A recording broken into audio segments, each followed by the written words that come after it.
Dear students, आज हम mathematics 10th class का चैप्टर नंबर 1 स्टार्ट करेंगे। चैप्टर नंबर 1 है क्वाड्रेटिक इक्वेशन। सबसे पहले हम क्वाड्रेटिक इक्वेशन की डेफिनेशन को देखेंगे। क्वाड्रेटिक इक्वेशन में मज़ीद आगे दो टाइप्स आ जाती हैं। एक स्टैंडर्ड क्वाड्रेटिक इक्वेशन होती है and second one is pure quadratic equation. सबसे पहले हम क्वाड्रेटिक इक्वेशन की डेफिनेशन को डिस्कस कर लेते हैं। Mathematics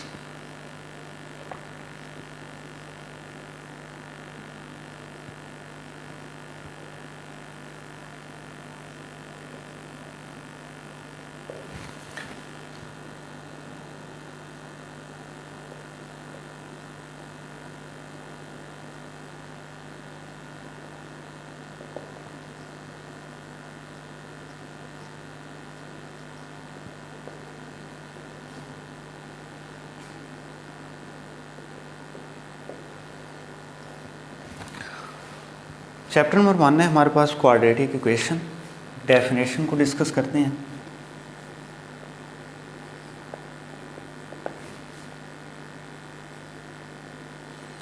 an equation which contain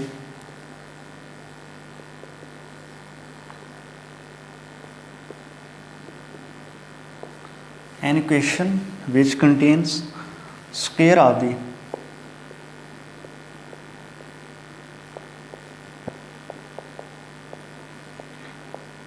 unknown variable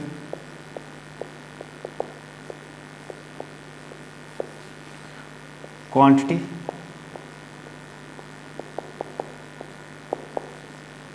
but no higher power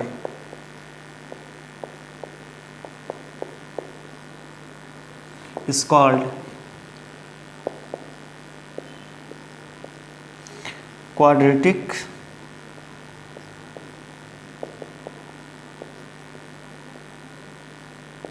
equation. Quadratic equation dear students दो तरह की होती है। एक standard form of quadratic equation होती है और second one is pure quadratic equation. Standard form और जनरल क्वाड्रेटिक इक्वेशन कौन सी होती है? ax square plus bx plus c is equal to 0 where a not is equal to 0। Definition देखें। An equation ऐसी इक्वेशन which contains square of the unknown variable. कोई variable होता है, अननोन वेरिएबल हमने x ले लिया है, ठीक है, तो उसका क्या है, स्क्वायर होना चाहिए। तो यहाँ पे मैक्सिमम पावर जो है डिग्री क्या आ रही है, वो स्क्वायर फॉर्म में आ रही है। An equation which contains square of the unknown variable quantity but no higher power, मतलब डिग्री मैक्सिमम क्या होनी चाहिए, 2 होनी चाहिए, 2 से ज़्यादा डिग्री नहीं होनी चाहिए। But no higher power is called quadratic equation. उसकी मैंने आप लोगों के सामने स्टैंडर्ड फॉर्म या इसका दूसरा नाम है general form of quadratic equation. इसको हम बोलते हैं स्टैंडर्ड फॉर्म,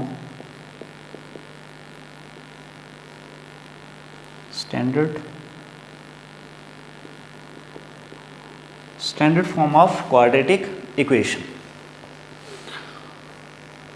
अब अगर डियर स्टूडेंट्स यहाँ से ये शर्त क्यों रखी गई है कि a not is equal to 0 होना चाहिए? देखें, अगर a जो है 0 होता, अगर a की जगह पे 0 अगर हम पुट करते हैं तो यहाँ पे क्या बात जाता, bx प्लस c। और आप लोगों ने 9th क्लास में चैप्टर नंबर 7 में पढ़ा था कि अगर हमारे पास वेरिएबल, अननोन वेरिएबल की पावर जो है वो 1 हो, डिग्री 1 हो, तो वो इक्वेशन हमारे पास लीनियर इक्वेशन होती है। तो इसलिए अगर यहाँ पे a जो है 0 होता तो फिर ये लीनियर इक्वेशन बन जाती, क्वाड्रेटिक इक्वेशन ना रहती। तो इसलिए उसने कहा है कि a जो है वो नॉट इज इक्वल टू 0 होना चाहिए, तब हमारे पास यहाँ पे डिग्री जो है वो 2 रहेगी और ये हमारे पास क्वाड्रेटिक इक्वेशन बन जाएगी, इसकी स्टैंडर्ड फॉर्म, ठीक है। सेकंड, अगर हम यहाँ पे if b is equal to 0 put कर दें। अब यहाँ पे dear students a x square का कोएफिशिएंट है, b जो है वो x का कोएफिशिएंट है, और यहाँ पे c जो है वो कांस्टेंट टर्म है। a b c जो है वो रियल नंबर्स होते हैं हमेशा, ठीक है। अगर हमारे पास b जो है x के साथ जो कोएफिशिएंट b आ रहा है ये अगर 0 बन जाए तो तब हमारे पास ये इक्वेशन क्या बनेगी, ax square plus c is equal to 0। तो तब ये क्वाड्रेटिक इक्वेशन हमारे पास स्टैंडर्ड फॉर्म नहीं होगी, बल्कि हमारे पास ये क्वाड्रेटिक इक्वेशन प्योर फॉर्म होगी। सो this one is pure form of quadratic equation.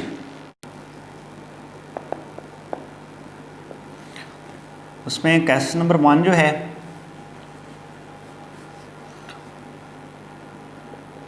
Question number 1 में बोलता है वो कि right the following quadratic equations in the standard form and point out pure quadratic equations. Question number 1 का जो first part अगर हम इसका सॉल्व करें तो इसमें कहते हैं x + 7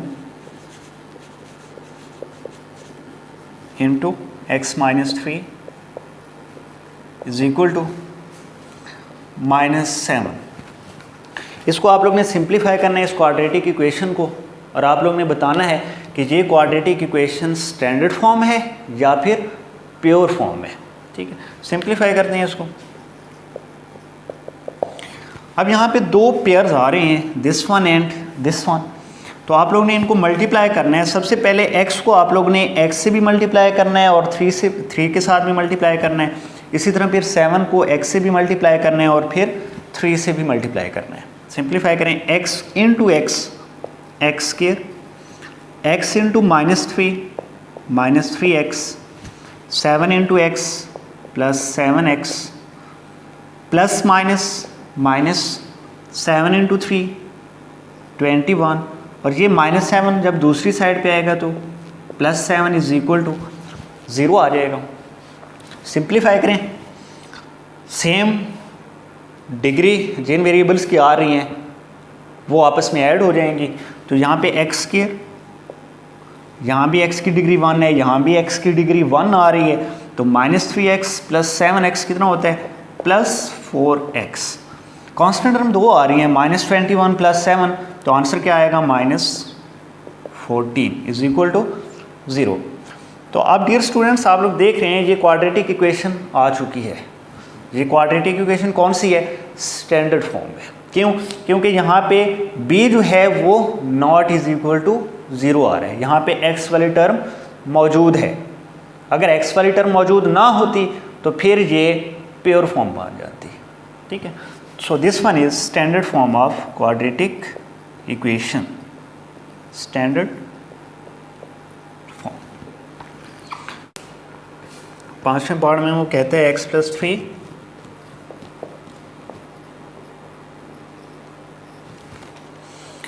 और x + 4 minus x - 5 over x is equal to 1। काफ़ी सारे मेथड्स होते हैं किसी इक्वेशन को सिंप्लीफाई करने के लिए। आप एलसीएम के ज़रिए भी इस इक्वेशन को सॉल्व कर सकते हैं। आप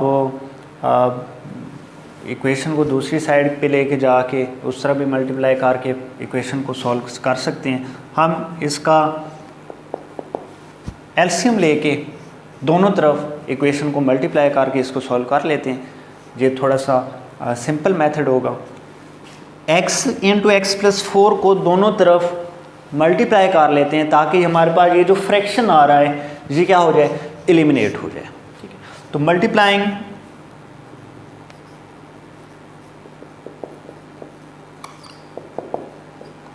x into x + 4 on both sides.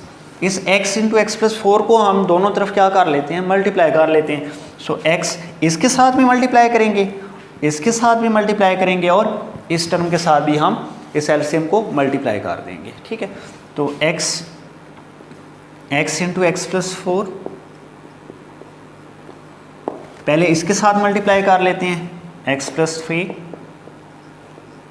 और x प्लस 4, माइनस इसके साथ भी इसको मल्टीप्लाई कर लेते हैं x into x plus 4 into x minus 5 over x, और 1 के साथ भी इसको मल्टीप्लाई कर लेते हैं x इंटू एक्स प्लस 4 और 1 मल्टीप्लाई होगा, यही चीज़ आ जाएगी, ठीक है। तो यहाँ से कुछ कैंसलेशन हो रही है, this one and this one is cancel, this one cancel. बाकी सिंप्लीफाई कर लेते हैं यहाँ से, x को x प्लस 3 से मल्टीप्लाई करें तो x into x square, x into 3x, फिर माइनस वैसे रहने दें। अब x प्लस 4 को x माइनस 5 से मल्टीप्लाई कर दें तो x इंटू एक्स स्केयर आ जाएगा, x इंटू माइनस 5x आ जाएगा। फिर 4 को मल्टीप्लाई कर लेते हैं, 4 into x plus 4x and plus minus 4 5 time 20, और यहाँ पे x को मल्टीप्लाई कर लेते हैं, x into x square, x into 4x आ जाएगा। सिंप्लीफाई करें इसको तो x square plus 3x, minus को अंदर मल्टीप्लाई कर लेते हैं, जहाँ पे प्लस है वो माइनस बनता जाएगा, जहाँ पे माइनस है वो प्लस में कन्वर्ट होता जाएगा, ठीक है। तो ये माइनस एक्स स्केयर, अब माइनस 5x और प्लस 4x कितना होता है, माइनस का 1x, माइनस का 1x और बाहर माइनस आ रहा है तो माइनस प्लस का 1x आ जाएगा, ठीक है। यहाँ से माइनस प्लस 20 और ये एक्स स्केयर प्लस 4x को दूसरी साइड पे शिफ्ट कर लेते हैं तो ये हमारे पास बनेगा minus x square minus 4x is equal to 0 आ जाएगा। अब जिनकी डिग्री सेम आ रही है वेरिएबल्स की, उनको आपस में ऐड कर लेते हैं। तो यहाँ पे प्लस का एक्स स्केयर और ये माइनस का एक्स स्केयर कैंसिल हो जाएंगे, ठीक है। और यहाँ पे हमारे पास क्या बचेगा, जस्ट माइनस एक्स स्केयर। अब x वाली टर्म पे आ जाएं तो ये प्लस का 3x प्लस का 1x प्लस का 4x प्लस का 4x और ये माइनस का 4x क्या आ जाएगा, 0x, कैंसिल हो जाएंगे। तो बाकी आप लोगों के पास कांस्टेंट टर्म कौन सी बचती है, plus 20, so plus 20 is equal to 0, minus से मल्टीप्लाई कर लेते हैं तो ये प्लस का x square minus 20 is equal to 0। तो डियर स्टूडेंट्स, हमने इस इक्वेशन को किस में कन्वर्ट कर दिया है, प्योर क्वाड्रेटिक इक्वेशन में कन्वर्ट कर दिया है। प्योर क्यों है, क्योंकि यहाँ पे x वाली टर्म जो है वो क्या है, 0 आ रही है, clear. So this one is pure quadratic equation, pure quadratic equation. तो ये फॉर्म जो है वो आप लोगों के पास कौन सी आ गई है, प्योर क्वाड्रेटिक इक्वेशन। क्यों, क्योंकि यहाँ पे x वाली टर्म जो है वो क्या आ गई है, 0 आ गई है। मतलब अब x के साथ जो कोएफिशिएंट b आ रहा था वो क्या आ गया है, 0 आ गया है, ठीक जी। डियर स्टूडेंट्स, नेक्स्ट अभी हम क्वेश्चन नंबर 2 करेंगे एक्सरसाइज 1.1 का, जो कि हम चैप्टर नंबर 1 कर रहे हैं क्वाड्रेटिक इक्वेशन का। क्वेश्चन नंबर 2 में डियर स्टूडेंट्स वो कहते हैं कि सॉल्व बाय फैक्टराइजेशन, आप लोगों ने फैक्टराइजेशन करनी है। तो पहला पार्ट जो है वो आप लोगों के पास है question number 2, first part, x square minus x minus 20 is equal to 0।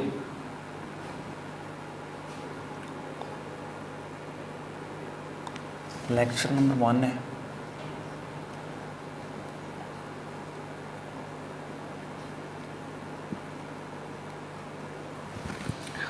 ये आप लोगों के पास क्वेश्चन है और इसकी आप लोग ने क्या करनी है, फैक्टराइजेशन करनी है। फैक्टराइजेशन किस तरह से करनी होती है कि आप लोग ने मिड टर्म को ब्रेक करना होता है। किस तरह ब्रेक करना होता है कि जो दो टर्म्स हमारे पास नीचे आएंगी, जब हम उन दो टर्म्स को जो फ़र्ज़ करेंगे हम, तो उन दो टर्म्स को आपस में ऐड करें तो हमारे पास आंसर आना चाहिए -1x। और जब हम उन दो टर्म्स को आपस में मल्टीप्लाई करें तो हमारे पास आंसर आना चाहिए -20x²। क्लियर? जब हम उन दो टर्म्स को आपस में ऐड करें आंसर आना चाहिए -1x, और जब हम उन दो टर्म्स को मल्टीप्लाई करें तो आंसर आना चाहिए -20x²। सिंप्लीफाई करते हैं इसको। तो सबसे पहले फर्स्ट और लास्ट टर्म को सेम रखें, x² -20 = 0। मिड टर्म को करना है ब्रेक, तो इसके दो फैक्टर बनाएं आप लोग। कैसे बनाएंगे हम? तो ये बनेगा हमारे पास -5x + 4x। आप लोग देख रहे हैं ये हमने इस मिड टर्म को ब्रेक करके दो फैक्टर बनाए हैं। अब हम इन दो फैक्टर को आपस में ऐड करें तो आंसर क्या आता है, -5x + 4x, answer is -1x। और जब हम इन दोनों टर्म्स को आपस में मल्टीप्लाई करेंगे तो आंसर क्या आना चाहिए, -20x² आना चाहिए। तो देखें -5x + 4x -1x, और ये माइनस प्लस माइनस और 5 4 टाइम 20x², और इधर भी क्या आ रहा है, 20x² आ रहा है। ठीक है, तो ऐसा करते हैं। नेक्स्ट, इन पहली दो टर्म्स से हम x कॉमन लेंगे और इन दो टर्म्स से हम 4 कॉमन लेंगे। यहाँ से x अगर कॉमन लें तो बाकी क्या बचते हैं, x 1 time common 1x minus x common आ गया, बाकी 5 आ जाएगा। ये हमने इसमें से कॉमन ले लिया। अब यहाँ से 4 कॉमन लेंगे तो +4 कॉमन आ गया, तो बाकी x -4 5 टाइम 20 तो 5 आ जाएगा, = 0 आ जाएगा। अब देख रहे हैं कि यहाँ पे जो दो पेयर्स बने हैं हमारे पास, ये क्या आ रहे हैं, सेम आ रहे हैं। याद रहे डियर स्टूडेंट्स, अगर फैक्टराइजेशन के बाद ये दो पेयर सेम ना आए तो इसका मतलब है आप लोग ने यहाँ पे फैक्टराइजेशन जो इसकी फैक्टर बनाए हैं वो आप लोग ने गलत बनाए हैं। ठीक है, तो ये ज़रूरी है कि ये फैक्टर क्या आने चाहिए, सेम आने चाहिए। अब ये जो दो टर्म्स हैं हमारे पास, ये एक टर्म है, दूसरी ये टर्म है, इन दोनों में से हम x - 5 को क्या ले लेते हैं, कॉमन ले लेते हैं। तो x - 5 कॉमन, तो यहाँ से x - 5 कॉमन आ गया, बाकी हमारे पास क्या बचेगा, x बचेगा। यहाँ से भी x - 5 कॉमन आ चुका है, तो बाकी क्या बचेगा, +4 = 0 आ जाएगा। क्लियर है? सो ये हमने इसकी फैक्टराइजेशन कंप्लीट कर ली है। This one is answer. 5 part इसका चेक कर लेते हैं। Next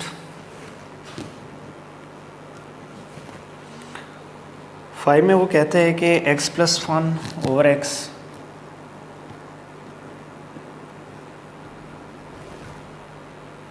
plus x/x + 1 = 25/12। ये क्वेश्चन है 5 पार्ट एक्सरसाइज 1.1 क्वेश्चन नंबर 2 का। सॉल्व करते हैं। प्रीवियस क्वेश्चन की तरह इसको भी आप लोग एलसीएम के साथ क्या कर लें, दोनों तरफ मल्टीप्लाई कर लें। तो 12x × x + 1 को इस टर्म से भी मल्टीप्लाई करेंगे, इसके साथ भी और इसके साथ भी। क्यों मल्टीप्लाई करेंगे, ताकि ये जो फ्रैक्शन आ रहा है वो क्या हो जाए, एलिमिनेट हो जाए। ठीक है, तो मल्टीप्लाइंग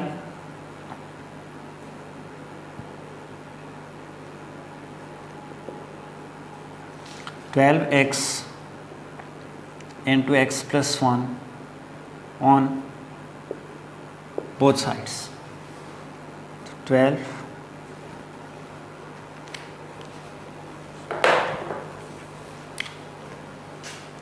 x × x + 1 इसके साथ भी मल्टीप्लाई कर दें, इसके साथ भी मल्टीप्लाई कर दें,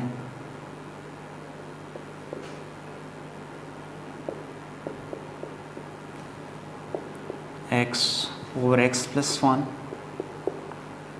इसके साथ भी मल्टीप्लाई करें 12x into x plus 1 into 25 over 12। कुछ कैंसिलेशन हो रही है, कैंसिलेशन कर लेते हैं। यहाँ से x इस x से कैंसिल हो जाएगा, x प्लस 1 से कैंसिल हो जाएगा, 12 जो है वो इस 12 से कैंसिल हो जाएगा। बाकी इसको हम सिंप्लीफाई कर लेते हैं, तो बाकी हमारे पास 12 बचेगा यहाँ से, और ये x प्लस 1 और ये x प्लस 1 इन दोनों को आपस में मल्टीप्लाई कर लेते हैं। तो x into X X square, x into 1 x, 1 into X X, 1 into 1 1 आ जाएगा, plus 12x into X 12x square आ जाएगा, इज इक्वल टू यहाँ पे 25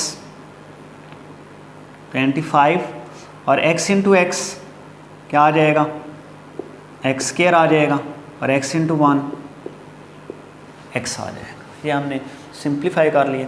अब यहाँ से 12 को अंदर मल्टीप्लाई कर देते हैं, 12x स्क्वायर और x प्लस एक्स 2x, और 2x मल्टीप्लाई 12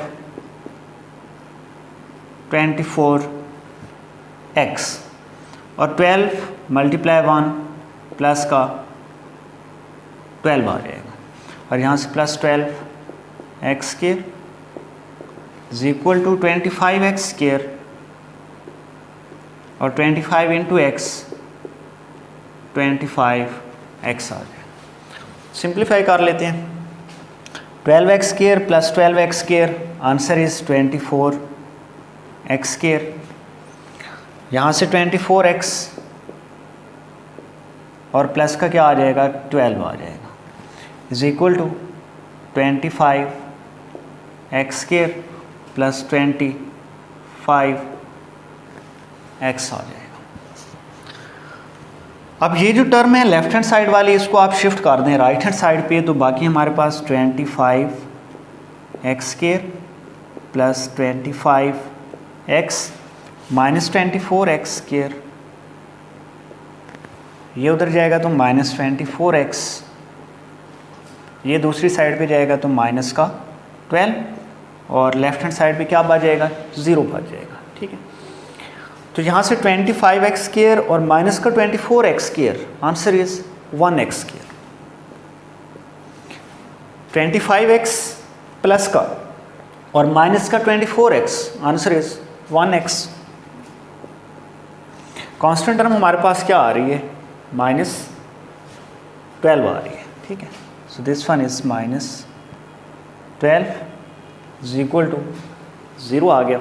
ये तो अभी हमने क्वेश्चन को सिंप्लीफाई किया है क्वाड्रेटिक इक्वेशन के अंदर, लेकिन उसने कहा था कि आप लोग इसकी क्या करें, फैक्टराइजेशन करें।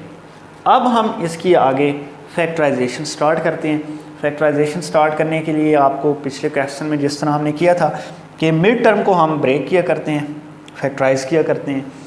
So first term is same, last term is same, mid term को आप लोग फैक्टराइज करें तो इसके फैक्टर बनते हैं प्लस 4x माइनस 3x।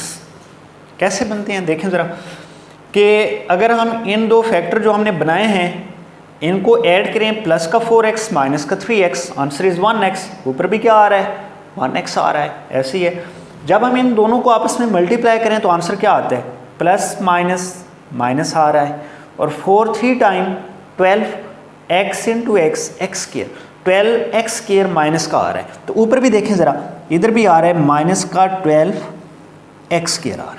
ठीक है, तो यहाँ से आप लोग पहली दो टर्म से x कॉमन ले लें और लास्ट 2 टर्म से माइनस 3 कॉमन ले लें। ठीक है, तो यहाँ से x कॉमन लें आप, तो x 1 टाइम कॉमन, बाकी 1 टाइम x आ जाएगा, और यहाँ से प्लस x कॉमन आ गया तो बाकी 4 आ जाएगा।